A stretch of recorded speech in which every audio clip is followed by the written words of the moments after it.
The I-70 Strangler is one of America's most enigmatic serial killers, operating in the late 1980s along Interstate 70, a major highway that stretches from Utah to Maryland.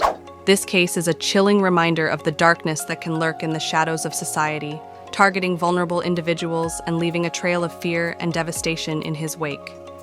In this blog, we will delve into the details surrounding the I-70 Strangler, examining the timeline of the murders, the investigation, the psychological profile of the killer, and the impact on victims' families and communities.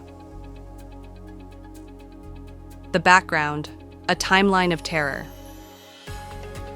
The I-70 Strangler's reign of terror spanned several states, including Indiana, Missouri, and Kansas, primarily between 1986 and 1993. He is believed to have killed at least 6 women, with many investigators suggesting he may have been responsible for more unsolved murders. The victims. The victims shared common characteristics, often being young women working in retail or low-paying jobs. They were typically between the ages of 15 and 25, making them particularly vulnerable to abduction and violence. Some of the most notable victims include Mary D., 1986, a 20-year-old woman working at a shoe store in Indianapolis. Her body was found in a nearby wooded area. Patricia S., 1987, a 25-year-old mother of 2, she was last seen leaving her job at a convenience store. Her remains were discovered days later. Tammy J., 1992, a 17-year-old working at a local fast food restaurant. She disappeared after her shift, and her body was found several weeks later. These women were not just victims, they were daughters, sisters, and friends, each with their own stories and dreams tragically cut short. The modus operandi. The I-70 Strangler's modus operandi involved luring his victims into isolated areas under false pretenses, often after they had finished work. Witnesses reported seeing a man with a distinct appearance, a tall, thin figure, often described as having a scruffy appearance. After the initial abduction, the victims were taken to secluded locations, where they were sexually assaulted and strangled. The killer's choice of locations along Interstate 70 suggests a familiarity with the highway and its surrounding areas, which allowed him to evade capture while traveling between states. The investigation: a long and winding road. The investigation into the I-70 Strangler was fraught with challenges. The nature of the crimes, spanning multiple jurisdictions, complicated coordination among law enforcement agencies. Each department had to navigate its own protocols while sharing vital information about the ongoing investigation.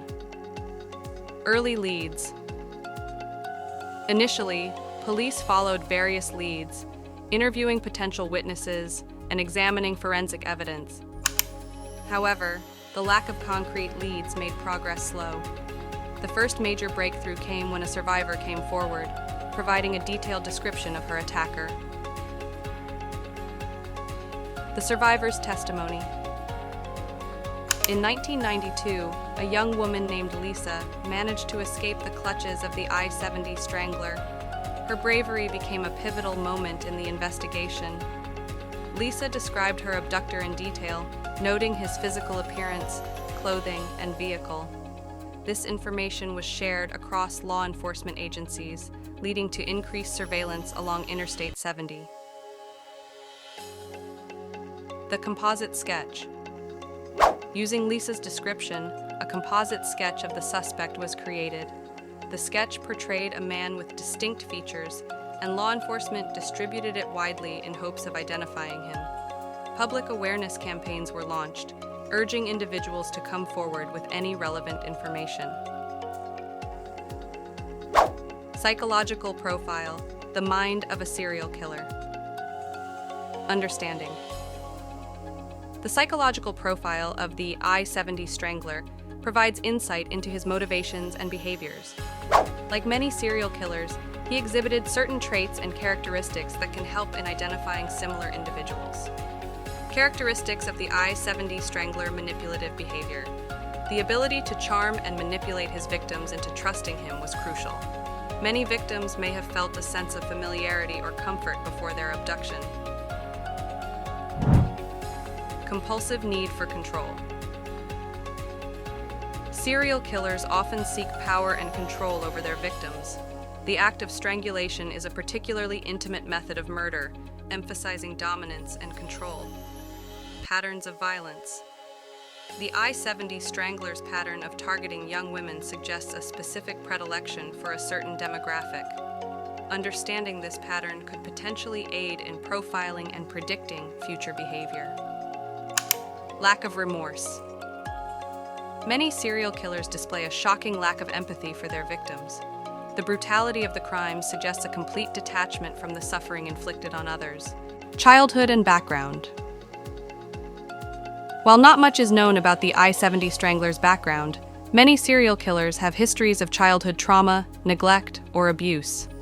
Exploring these elements can provide valuable context for understanding their eventual criminal behaviors. The aftermath. Impact on victims' families and communities. The aftermath of the I-70 Strangler's crimes left deep scars on the victims' families and communities. Each murder not only robbed lives, but also shattered families, leaving loved ones to grapple with their loss and grief. Victims' families.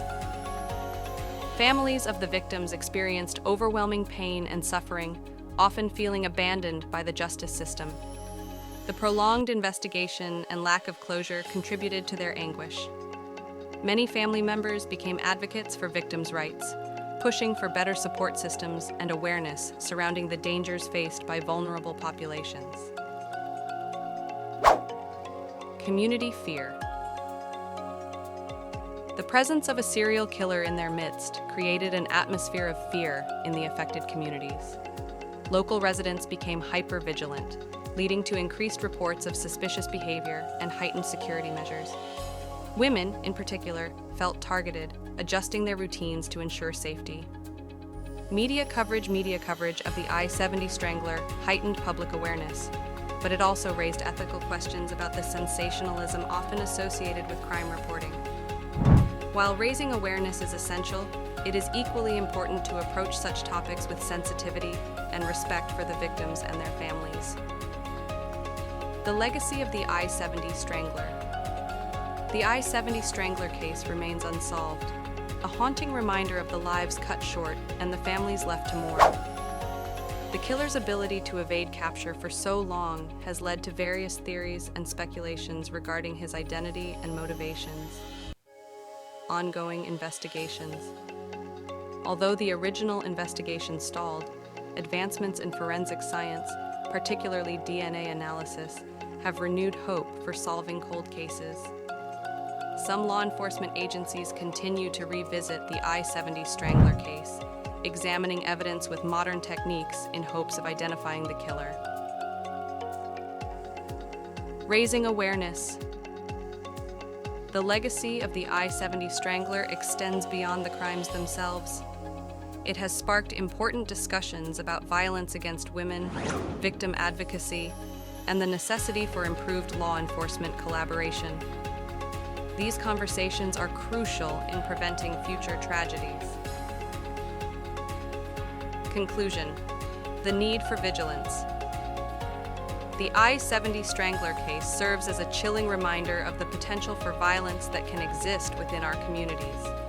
While the killer remains unidentified, the impact of his actions continues to reverberate through the lives of the victims' families and the communities affected.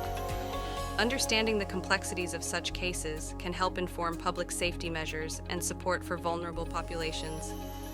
Through awareness, education, and advocacy, we can work toward creating safer communities and ensuring that the victims are not forgotten. In honoring the lives of those lost to violence, we must remain vigilant in our efforts to combat crime and support one another. The I-70 Strangler is not just a figure in history. He represents a call to action for all of us to stand against violence and promote a culture of safety and respect for all individuals. 40 Mini.